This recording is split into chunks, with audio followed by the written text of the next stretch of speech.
कृष्णराज सुकेरकर पणजे रावता, जमीनदार आसात, उद्योजकय आसात।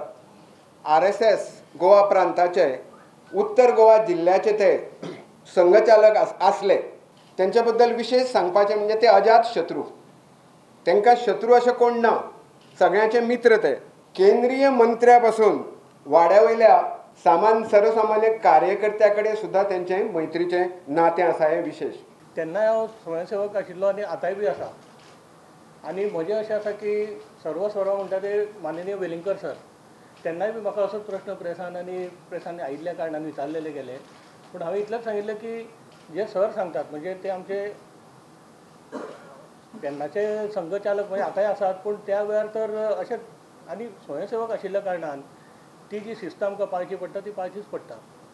म्हणटूच तो प्रश्नच येना की वायट दिसप बरें दिसप। आतां तांणी भारतीय जनता पार्टीन जर ऑफर केल्ली जाल्यार मागीर ते सरां कडेन म्हणजे आमच्या माननीय संघचालकां कडेन विचारून मागीर जो संघ निर्णय दिता त्या निर्णयाचेर मागीर फुडें कितें तरी स्टेप घेवपाची आशिल्ली त्या वेळार। ना ऑफर म्हणजे तांणी म्हाका दिसता ऑफर जरी अशी ऑफर टायप कितें तरी केल्लें तें, पूण म्हाका दिसता तांणी पयलींच ठरयल्लें कितें तें। कॉन्टॅक्ट न्हय, म्हज्या घरा सुद्दां येवन गेल्या, पूण कॉन्टॅक्टाचो प्रश्न कसो आसा की डिसायड अदर थिंग न्हय आमची हांव सांगता आय लायक टू ओपनली डिक्लेअर की आमची मैत्री आसा, पूण मैत्री ध्येयवाद आनी पॉलिटिक्स हे तीन म्हाका दिसता वेगळे वेगळे सेक्शन्स आसात, हे मिक्स जावचे न्हय, जायना। आनी आतां पर्रीकर इतलो ते पॉलिटिक्सान आसा, पूण हांव केन्नाच कसले कामाक ताजे कडेन वचूंक ना, किंवा बाबा हांव म्हजो जो धंदो करता ते ताणें म्हाका केन्ना विचारूंक तूं धंदो कसो चल्ला, कितें चल्ला, कितें करता तूं, अशे प्रश्न येनात न्हय। ना ना फाटी घेवपाचो ताजो उद्देश ना, पूण बाकी दुसरे एक ताजे संवयी प्रमाणे ताणें एडवायस जे दिवपाचो ती संवय आसा ती सगळ्यांकूच दिता न्हय। हांवें मेन्शन जस्ट नाव friendship is friendship, politics is politics, and my business और his business is different, and that was not a business interest with his son, it was just a joint property investment which I have come out of it by the way right now, as per what was the earlier understanding. And no, it was even before all this started. The first question that you asked, GSM is 110% convinced that whatever I do, that is sincere. So if I am here, I am here. If I am there, I am there.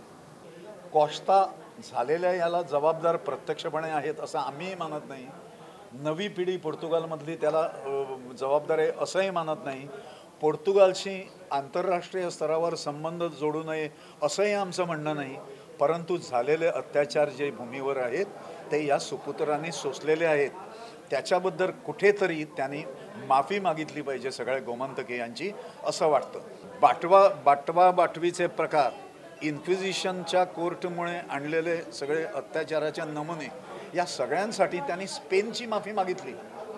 स्पेनपेक्षा देखील अधिक कडक असे अत्याचार गोव्यात झालेले आहेत, त्याबद्दल बरंही त्यांनी उच्चारलेला नाही।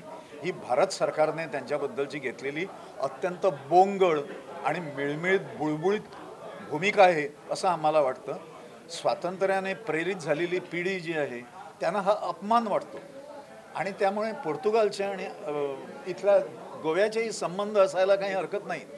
माफी न मागणे ही भावना दुखवणे असा त्याचा अर्थ होतो, त्यामुळे राष्ट्राध्यक्ष जे आहेत, पंतप्रधान जे आहेत, ते ही गोष्ट लक्षात घेतील आणि आतापर्यंत न झालेली गोष्ट जी आहे ती जर त्यांनी दुरुस्त केली तर ते एकूण भावनिक जो इथॉस आहे गोमंतकात त्या दृष्टीने ते बरं होईल असं मला वाटतं। मी मायनॉरिटी म्हणत नाही, कारण ख्रिश्चन बांधवांमध्ये अनेक जण देशभक्त नागरिक आहेत, पण एक विशिष्ट कंपू इररिस्पेक्टिव्ह ऑफ कास्ट, क्रीड, कलर आणि कम्युनिटी असा गोव्यात आहे, तो कायम वळवळत असतो इथे। तर ज्या कंपूला खुश करण्यासाठी फॉन्टाइन्स फेस्टिवल आणलं इथे, त्याच कंपूला तो कंपू आता वाढलेला आहे, तर त्यांना खुश करण्यासाठी अपीजमेंटसाठी म्हणून ही भेट घडवून ही निवडणुकीच्या पार्श्वभूमीवर आणलेली आहे असं वाटतं ना। आम्ही ओपनली त्याचे स्वागत करूच शकना। आता केंद्रान त्याचे केंद्राचो गेस्ट आसा तो, आणि त्यामुळे आम्ही स्वागत करू शकना आणि इतलेच त्याचे प्रतिक्रिया देऊ शकता। ढवळीकर बाबांनी सांगला की आम्ही त्यांनी माफी मागची इतलें. तर तुम्ही एग्री करता माफी मागची डेफिनेटली. आणि कारण पोर्तुगेजांनी गोंयच्या भुमीचेर जे अत्याचार केल्ले आसा ते अत्याचार अनुभवलेली पिढी सुद्धा काही प्रमाणात अजून शिल्लक आसा. आणि ते अत्याचार जे आसा सगळे तरेचे अमानुष अत्याचार जे आसा धर्मांतर करपाच्या दृश्टीन ती गोंयची जनता फुडले कितलेशे पिढयो जे आहा ते विसरचे ना. त्याचे परिणाम आज आमी भोगता. आमच्या संस्कृतीचे इंग्रजीकरण पाश्चात्तीकरण जे आसा त्याचे मूळ थंयच्यानच सुरू जाता.